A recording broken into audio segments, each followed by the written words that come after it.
Good morning.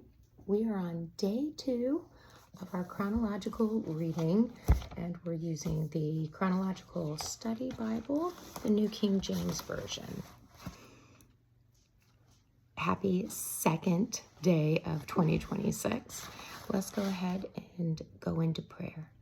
Dear Heavenly Father, I thank you for today, and I thank you for everything that you are about to unveil. I thank you for protecting us, for your patience with us. And Father God, I just ask that you reveal things to us about ourselves that we are holding on to. Help us with forgiveness. Help us with pride. Help us with anger, short-temperedness, road rage, drinking, anything that is holding us and separating us from you. May our eyes be opened and help us to have a willingness to submit it to you and to allow you to change us from within. I thank you for the word. I thank you for what you're going to reveal about your character today. I pray all these things in your Son, Jesus Christ's name. Amen. Okay, so today we're going to look at Genesis chapter 4 through 7. Remember, we just watched the Lord create.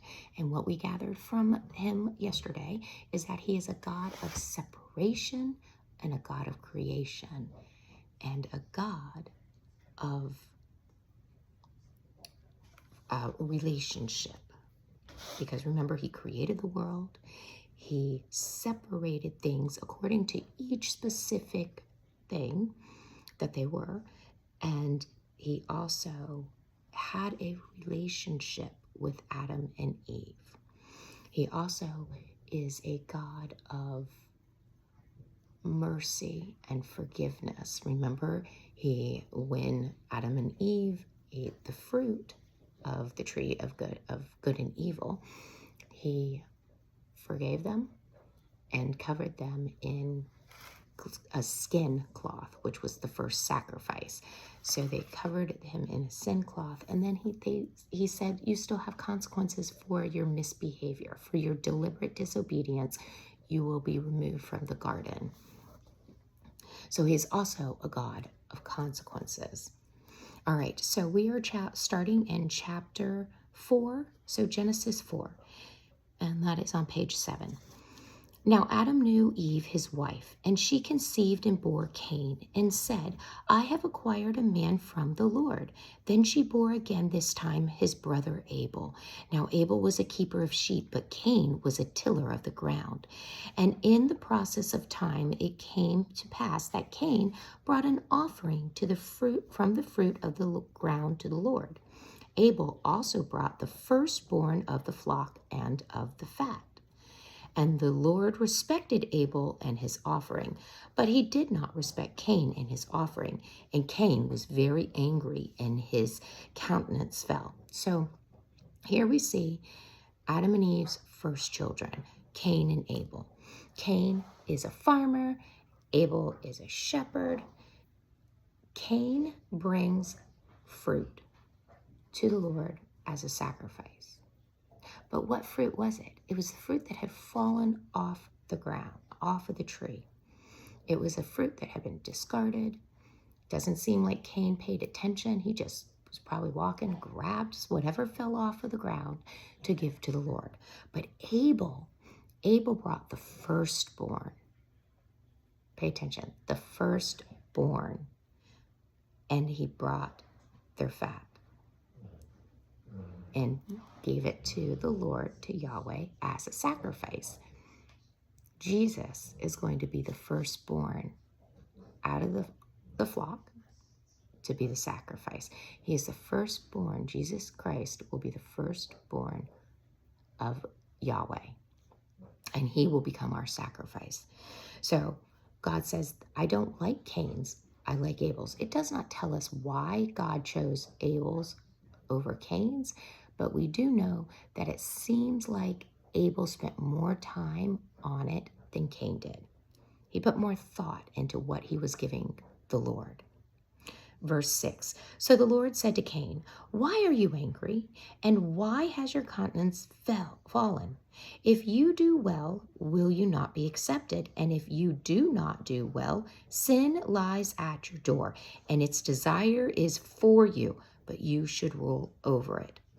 So here we see Yahweh saying to Cain, I see that you're angry, but why are you angry? You have no reason to be angry. As long as you are obedient, as long as you do what you are supposed to do, it's going to be accepted. But if you don't be obedient, if you do not do what you're supposed to do, there will be consequences, and I will not accept what you bring to me. And this verse, I love this. And if you do not do well, sin lies at the door, and its desire is for you, but you shall rule over it. But you should rule over it.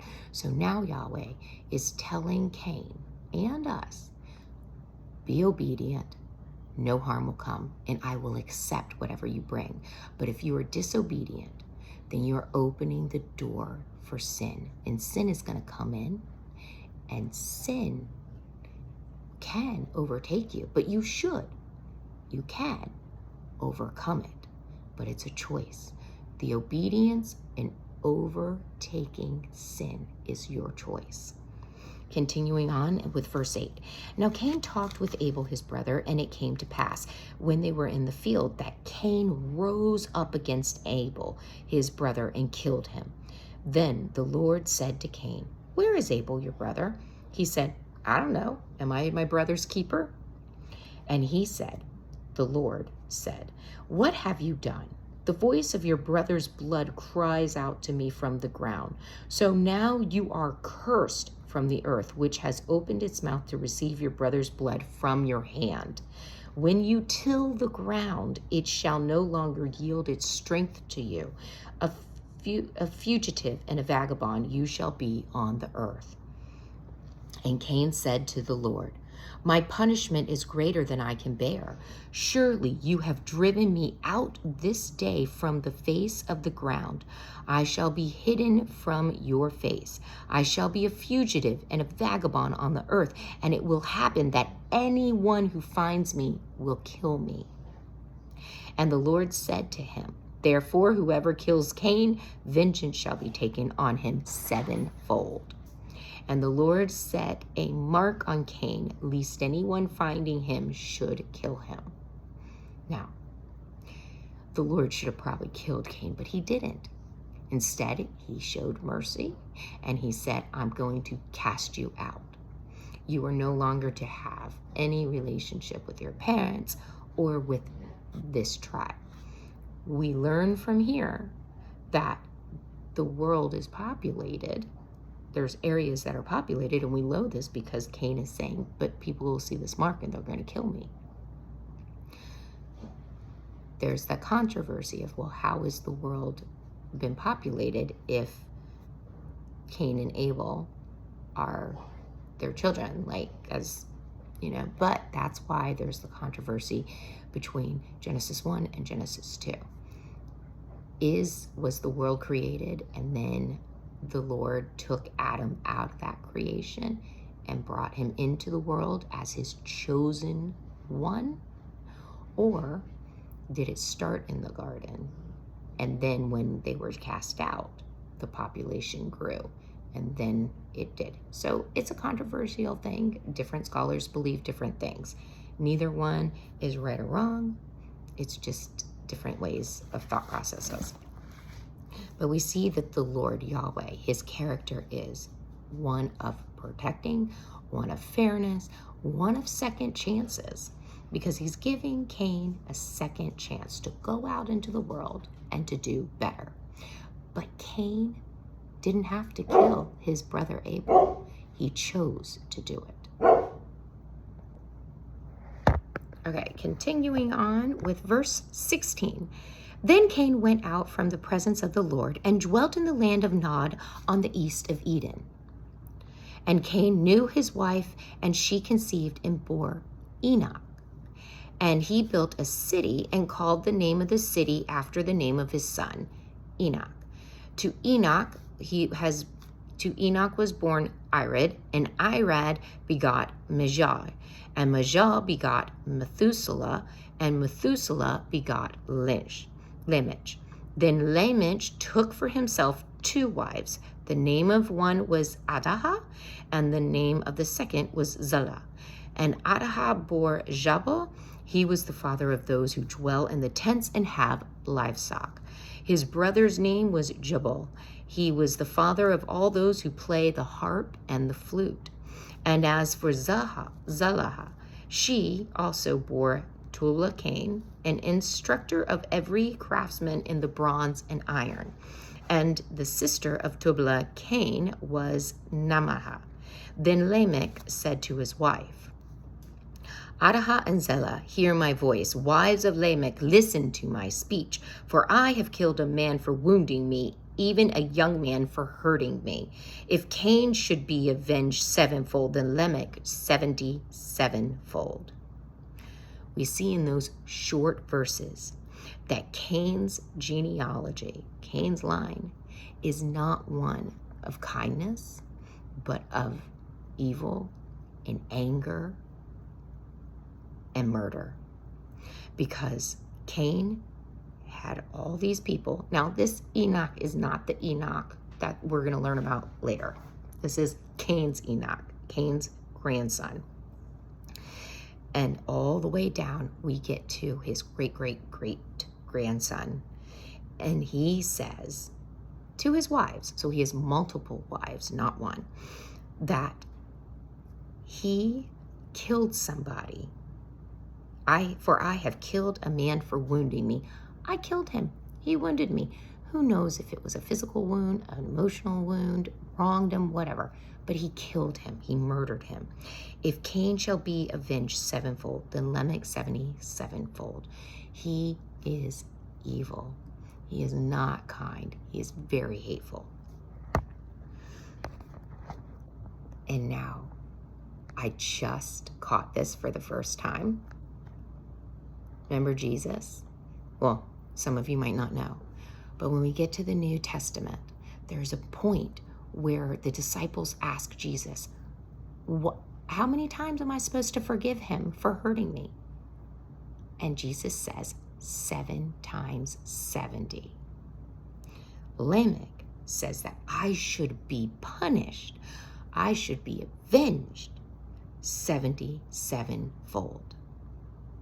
So Jesus was referring to this part, but also 7-7-fold is the things. Jesus says 7 times 7 times 7. So he added one more 7, which made it a perfect, which brought it back to him. Okay, so going on, Genesis chapter 25. And Adam knew his wife again, and she bore a son and named him Seth. For God has appointed another seed for me instead of Abel, whom Cain killed. And as for Seth, to him also a son was born, and he named him Enosh. Then men began to call on the name of the Lord. Genesis. So Eve had another son, Seth, and Seth has Enosh. Now this is genealogy. Bear with me. This is the book of the genealogy of Adam. In the day that God created man, he made him in the likeness of God. He created them male and female. He blessed them and called them mankind in the day they were created. And Adam lived 130 years and begot a son in his own likeness after his image and named him Seth. After he begot Seth, the days of Adam were 800 years, and he had sons and daughters. So all the days that Adam lived were 930 years, and he died. Seth lived 105 years and begot Enosh.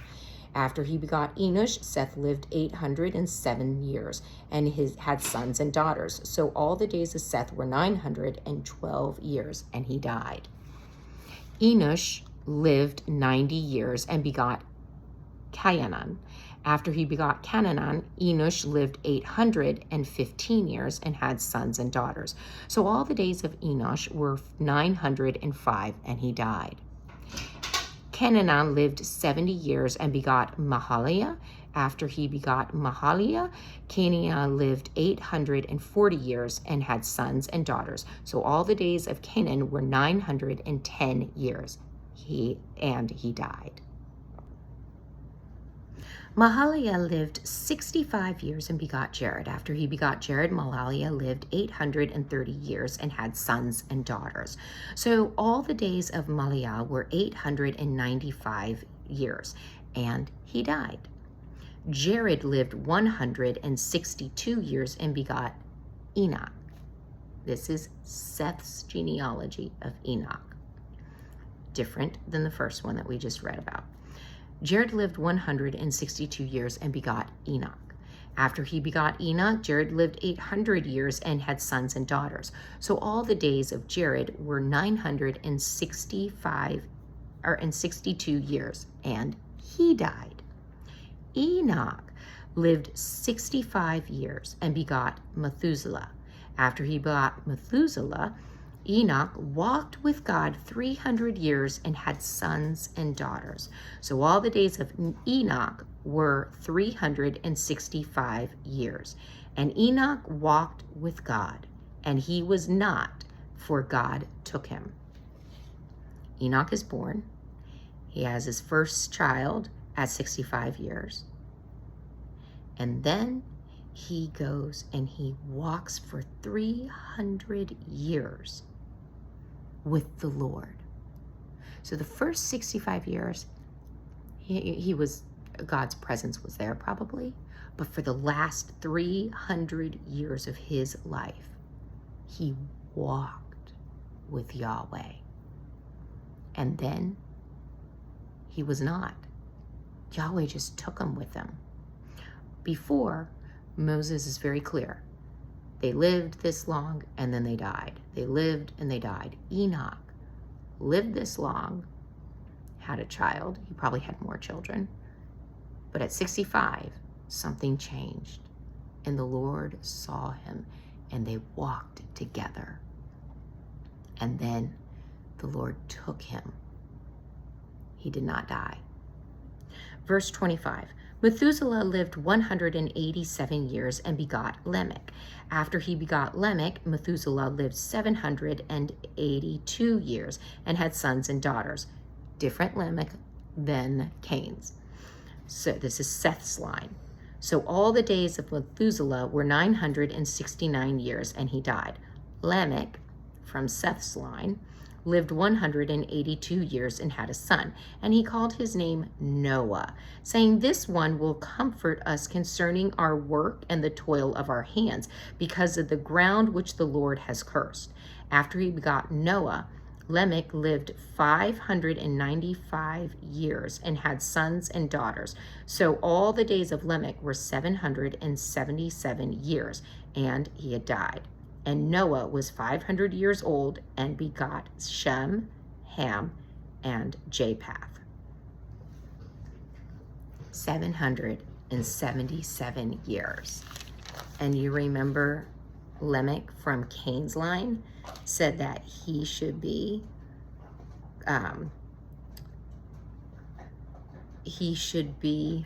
avenged 77-fold. There's 7.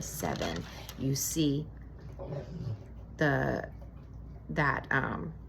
777. So we see 3 sets of C's. 3 sets of 7 is perfection. Lamech, who is Enoch's son, is going to live while his son Noah is building the ark. Here we go. And when he dies is when the doors of the ark close. So he dies naturally. He doesn't die in the flood, but he dies right as the doors close. We're getting to the flood right now. Chapter 6. Now it came to pass when men began multiplying on the face of the earth, and daughters were born to them, and the sons of God saw the daughters of men, and they were beautiful, and they took wives for themselves of all whom they chose. And the Lord said, "My spirit shall not strive with man forever, for he is indeed flesh, Yet his days shall be 120 years. There were giants on the earth in those days and also afterwards, when the sons of God came into the daughters of men, and they bore children to them. Those were the mighty men who were of old, men of renown. The sons of God is considered the angels. That's what scholars say. They're the angels. They believe that they are the fallen angels that have now gone and reproduced with the humans, with the human women. And those are called the Nephilim. And they are roaming the earth. Then verse 5. Then the Lord saw that the wickedness of man was great in the earth, and that every intent of the thoughts of his heart was only evil continually.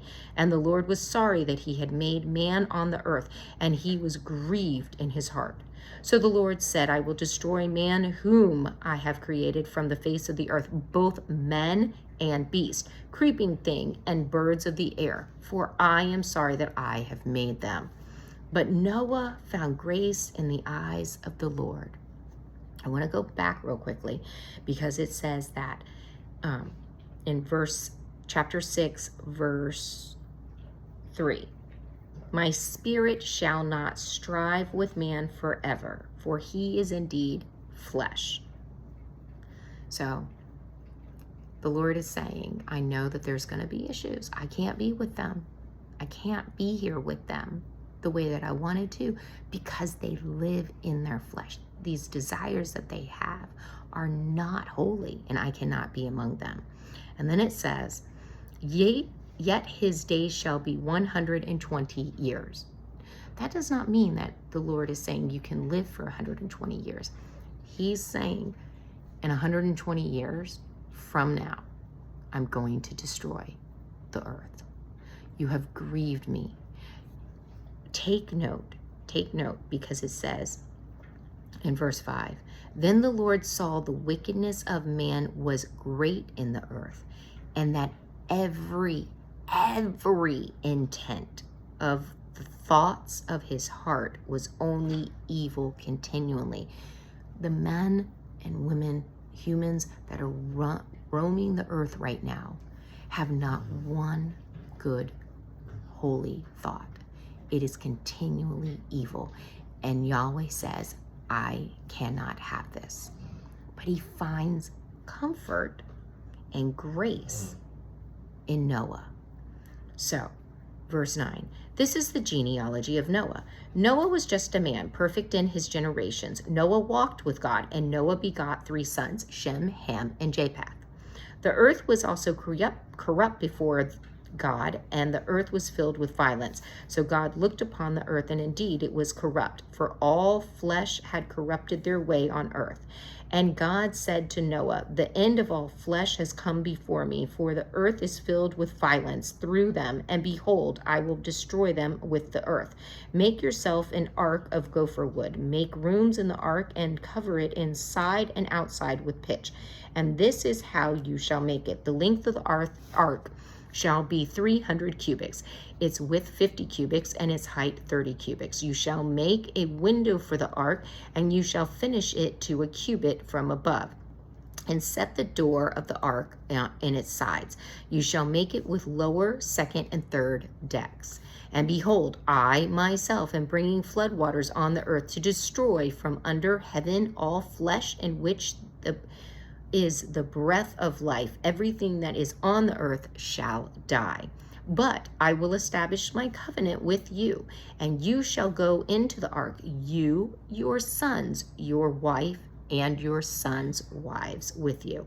And of every living thing of all flesh, you shall bring 2 of every sort into the ark, to keep them alive with you.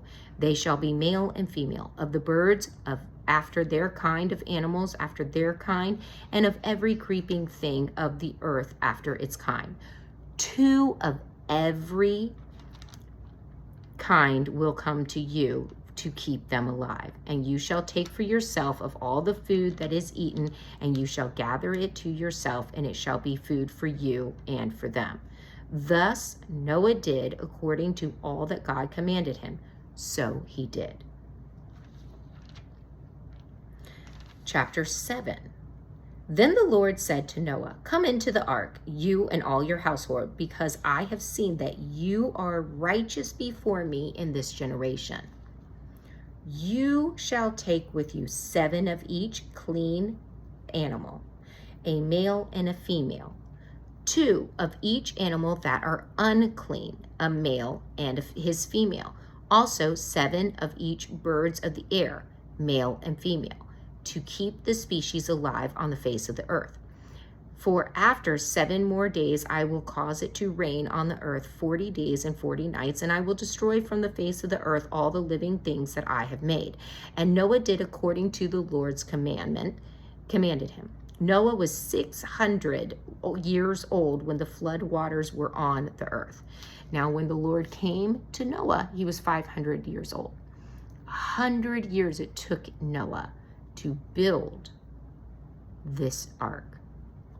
His sons, Shem, Ham, and Japheth, were born after the Lord said, "I want you to build this." So he didn't always have help from his sons. Eventually, his sons gave him that help. But pay attention, because I know if you've heard the story of the ark, they came by 2. You have a set, a female and a male, of each animal. But the Lord told Noah, you are to take 7 sets of 2 of the clean animals. So male, female, 7 times for every clean animal.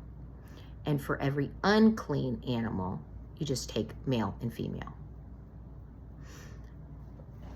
And now, we don't know when Yahweh tells them what is clean and what is not clean. However, we do know that it's 7 sets of 2 for the clean and 1 set of unclean animals.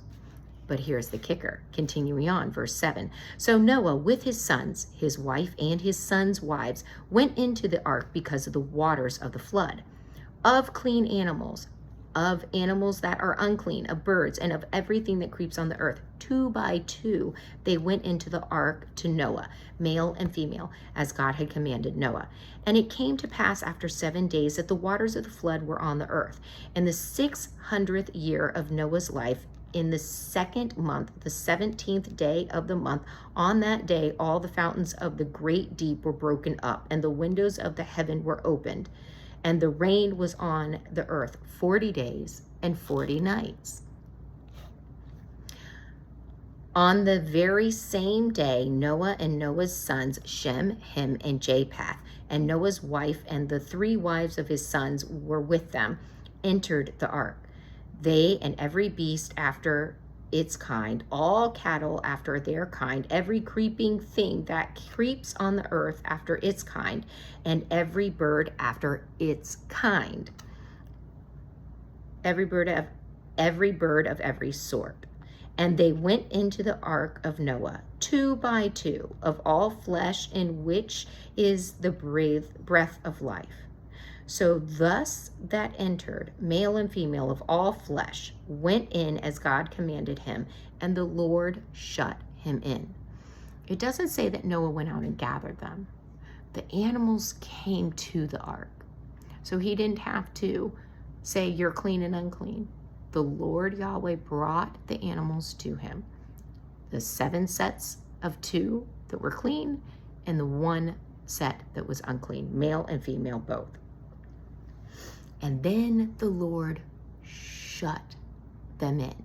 I want you to notice, Noah had to do things to get the ability to be saved. He had to make the choice to be obedient and build the ark. And then he had to be obedient and go into the ark. But he did not save himself by closing the door. Yahweh is the one that closed the door. Yahweh is the one that saved him. But you have to do things to get to the point where Yahweh can save you. You have to submit, and you have to allow yourself to be obedient to him, so that way he can save you. Verse 17, now the flood was on the earth for 40 days. The waters increased and lifted up the ark, and it rose high above the earth. The waters prevailed and greatly increased on the earth, and the ark moved about on the surface of the waters. And the waters prevailed exceedingly on the earth, and all the high hills under the whole heaven were covered. The waters prevailed 15 cubits upward, and the mountains were covered, and all the flesh died that moved on the earth, birds and cattle and beasts, and every creeping thing that creeps on the earth, and every man. All in those nostrils was the breath of the Spirit of life, and that was on the dry land died. So Yahweh destroyed all living things which were on the face of the ground, both men and cattle, creeping things and bird of the air. They were destroyed from the earth. Only Noah and those who were with him in the ark remained alive. And the waters prevailed on the earth 150 days. Noah built the ark for 100 days. The Lord brought the animals and shut them in to save them. Rain fell for 150 days. And I want you to think about all the people that died and all the animals, the craziness, the chaos as the water was rising. Think about how many people were pounding on that ark. Let me in, save me. And you can hear, I'm sure Noah could hear, but he can't save them. Only Yahweh can save them. But they had chosen disobedience. So to finish today, I'm going to read our little caption real quickly in our little notes. The flood through other eyes. Actually, no, I'm going to say, how long was Noah in the ark?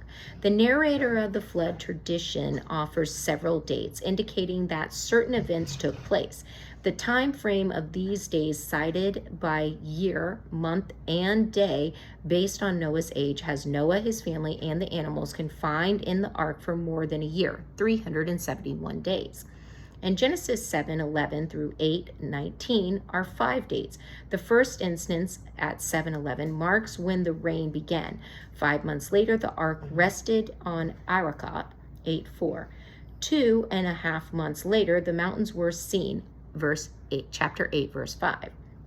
After another 3 months, Noah removed the covering of the ark, 8:13. Finally, Noah, his family, and the animals went out of the ark 57 days later, 8:14 through 19. The days between each date, assuming 30-day months, as the narrator appears to do, are 150 plus 74 plus 90 plus 57, totaling 371 days.